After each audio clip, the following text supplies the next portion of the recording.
Bismillahirrahmanirrahim.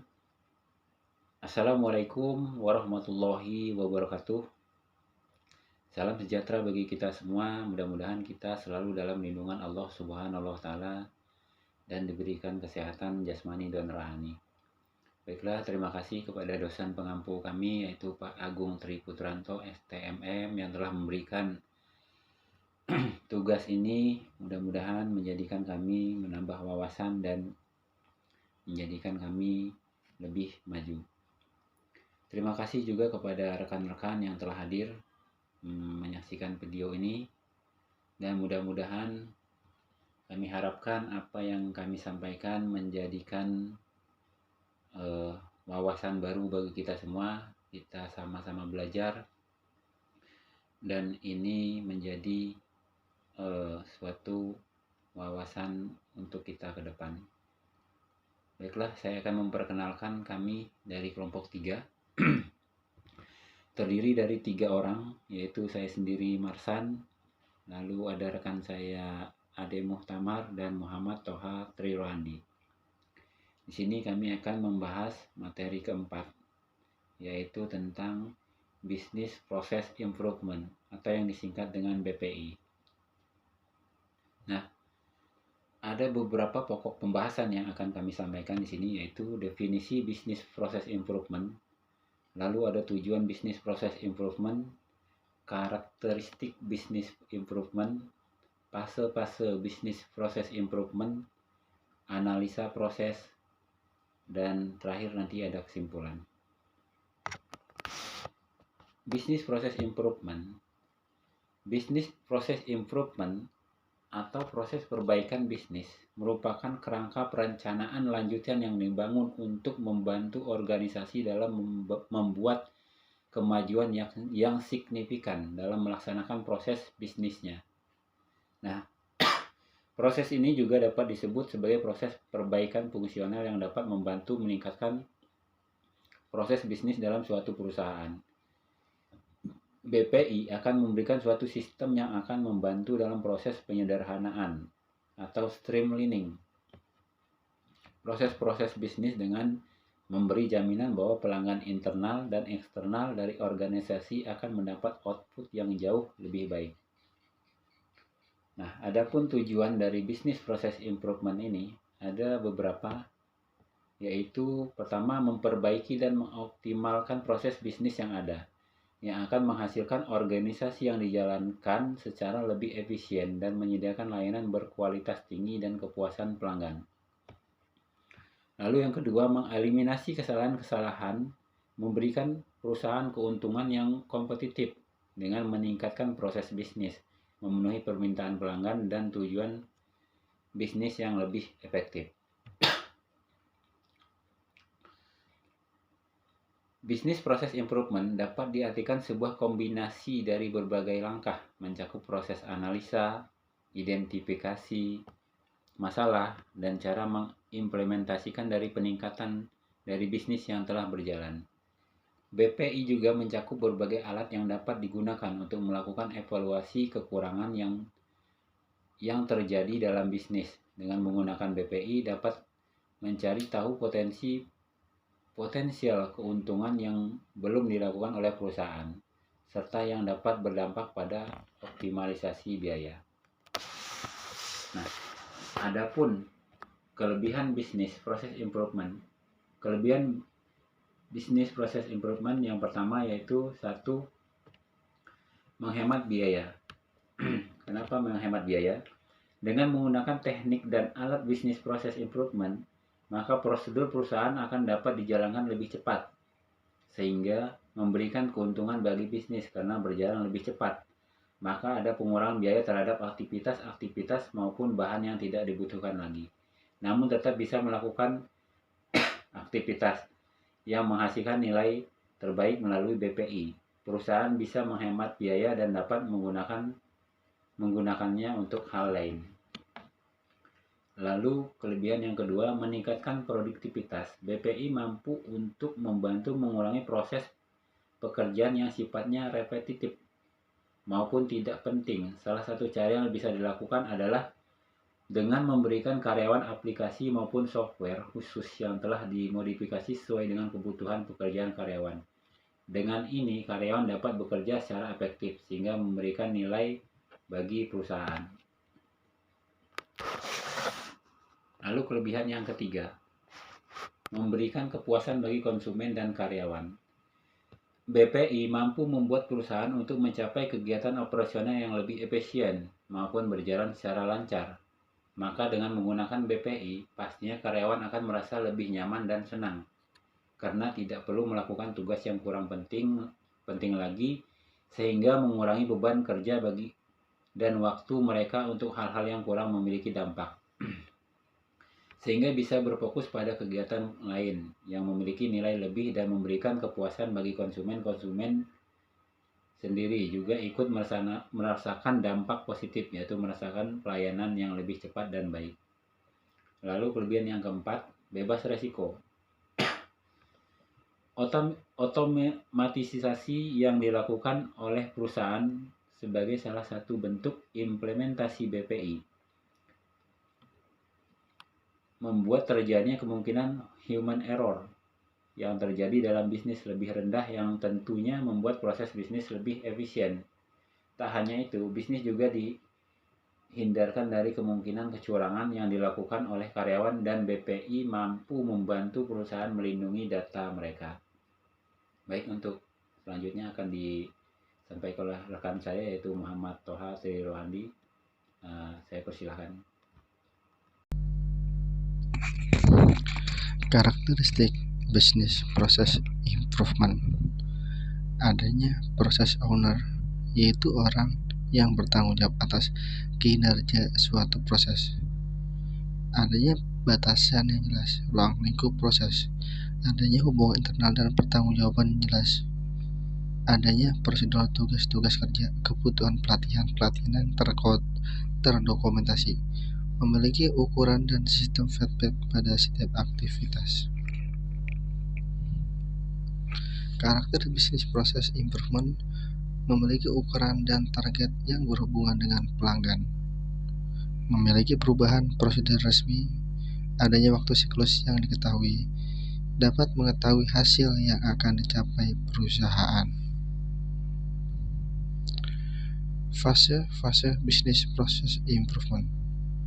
Fase 1, mengorganisir perbaikan. Fase 2, pemahaman proses. Fase 3, penyederhanaan. Fase 4, pengukuran dan kontrol. Fase 5, perbaikan berkelanjutan. Fase-fase bisnis proses improvement. Fase 1, mengorganisir perbaikan. Mengorganisir perbaikan adalah pengorganisir perbaikan yang bertujuan untuk mengelola proses bisnis internal maupun eksternal untuk menjadi lebih baik dalam suatu organisasi seperti berikut di bawah ini. Mendefinisikan proses bisnis yang kritis. 1. Pemilihan proses owner. 2. Mengidentifikasi batas-batas awal perbaikan. 3. Pembentukan dan pelatihan tim perbaikan proses. 4. Mengembangkan model perbaikan. 5. Menetapkan ukuran-ukuran keberhasilan. Fase 2, pemahaman proses. Pemahaman proses dilakukan untuk mencapai pemahaman seluruh dimensi yang ada di dalam proses bisnis yang berlangsung dalam organisasi sehingga proses yang berjalan jelas dan dimengerti oleh masing-masing dimensi fungsional dari bagian arus proses maupun prosedur yang ada di dalamnya. 1. Membuat bagian alir proses. 2. Hubungan-hubungan dengan sebuah proses yang berjalan. 3. Melakukan analisis perbaikan waktu proses. 4. Melaksanakan perbaikan yang cepat. 5.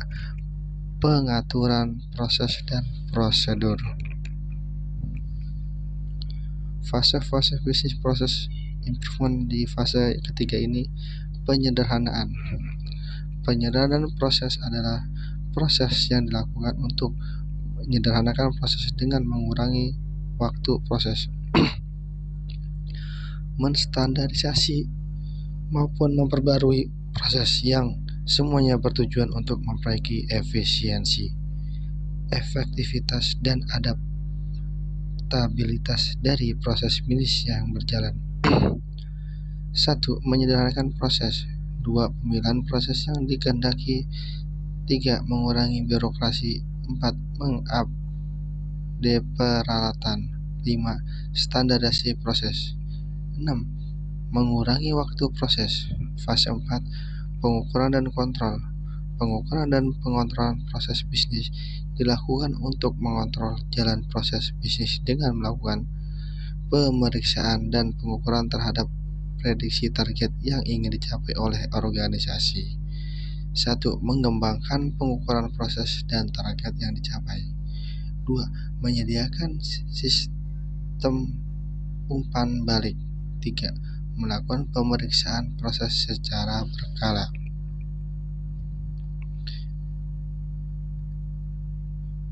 Di fase kelima, perbaikan berkelanjutan. Perbaikan berkelanjutan dilakukan dengan tahapan di bawah ini, dengan tujuan proses perbaikan selanjutnya dengan berbagai proses seperti perubahan, menghapus, menambahkan proses, dan sebagainya. 1. Mengevaluasi dampak perubahan terhadap bisnis dan pelanggan. 2. Mengkualifikasikan proses. 3. Mencari dan menghilangkan masalah proses. 4.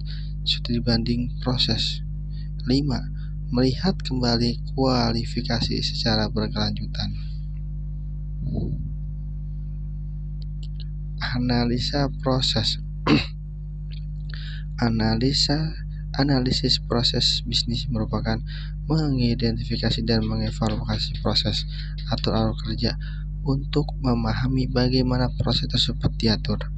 Analisis ini dilakukan untuk menentukan apakah proses tersebut efektif, efisien, dan aman. Analisis proses bisnis dapat dilakukan untuk memperbaiki proses perusahaan, memperbaiki posisi perusahaan, mengantisipasi masalah, dan mengetahui kelemahan dan internal dan eksternal perusahaan. Ya, dilanjut untuk rekan saya. Baik, saya akan melanjutkan materi yang sebelumnya rekan saya sampaikan tentang analisa proses. Pada analisa proses terdapat analisa internal atau bisa disebut dengan internal assessment. Tujuan analisa ini yaitu untuk mengerti, memahami lingkungan organisasi sehingga manajemen dapat melakukan reaksi-reaksi secara tepat terhadap setiap perubahan. Selain itu, manajemen mempunyai kemampuan yang merespon berbagai isu kritis yang mengenai lingkungan yang berpengaruh cukup kuat terhadap perusahaan. Lingkungan dalam perusahaan perlu diidentifikasi kekuatan dan kelemahannya yang meliputi hubungan antara fungsional bisnis pada perusahaan melalui departemen manajemen, departemen marketing, finance, produksi, research and development, dan human resource. Pada analisa eksternal, lingkungan juga merupakan faktor yang penentu dalam pengambil keputusan. Pemahaman tentang kondisi serta dampak yang menjadi hal yang harus diteliti lebih lanjut, dikarenakan beberapa hal yang diantaranya yaitu pertama, faktor yang berpengaruh yang tidak konstan melainkan selalu berubah-ubah. Kemudian ada intensitas dampak yang berbagai macam-macam yang ada.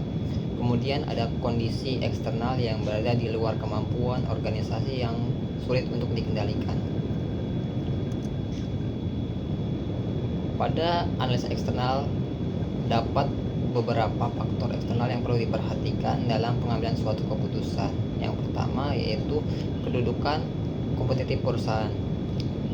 Dalam kondisi persaingan, suatu perusahaan perlu melakukan analisis tentang kedudukannya dalam suatu percaturan usaha. Tujuannya untuk apa? Yaitu untuk mengetahui kedudukan kompetitif suatu perusahaan dengan mengetahui berbagai hasil analisa dari para pengambil keputusan yang mampu menentukan kebijakan yang bertujuan untuk mengembangkan perusahaannya. Kemudian ada profil pelanggan. Para pengambil keputusan perlu mengetahui profil yang tepat, terutama para calon pengguna produk yang dihasilkan. Para pakar menentukan bahwa faktor-faktor ini berpengaruh pada profil para konsumen yang perlu dikenali dan dianalisis antara lain melalui beberapa faktor, yakni faktor geografi, kemudian ada faktor demografi, dan ketiga adalah faktor psikografi. Kemudian faktor yang ketiga pada analisa internal yaitu faktor pemasok. Faktor pemasok memiliki peran penting sebagai salah satu faktor eksternal yang mempunyai pengaruh pertumbuhan perkembangan suatu sektor industri. Khususnya sektor ini di mana satu perusahaan bergerak sebagai faktor eksternal. Faktor ini juga masuk dalam lingkungan eksternal yang mengingat pengenalan terhadap faktor memiliki dampak langsung terhadap pengelola suatu perusahaan. Maka dari itu, perusahaan perlu menumbuhkan dan memelihara hubungan khusus yang didasarkan pada proses bisnis. Kemudian masuk pada kesimpulan materi ini. Kesimpulan pada business process improvement yaitu suatu kegiatan yang meneliti mengambil suatu urutan dari kegiatan bisnis yang saling terkait satu sama lain dan yang telah direncanakan bertujuan untuk memahami dan memperdalam suatu tujuan bisnis yang mengeliminasi kesalahan-kesalahan dan memberikan perusahaan keuntungan yang kompetitif dengan peningkatan proses bisnis, memenuhi permintaan pelanggan dan tujuan bisnis yang lebih efektif. Proses ini juga disebut sebagai proses perbaikan fungsional yang dapat membantu meningkatkan proses bisnis dalam suatu perusahaan. Baik, itu saja dari kelompok kami yang bisa disampaikan mengenai materi bisnis improvement proses ini. Semoga materi ini dapat menambah pengetahuan tentang mata kuliah proses permodelan bisnis ini. Terima kasih. Wassalamualaikum warahmatullahi wabarakatuh.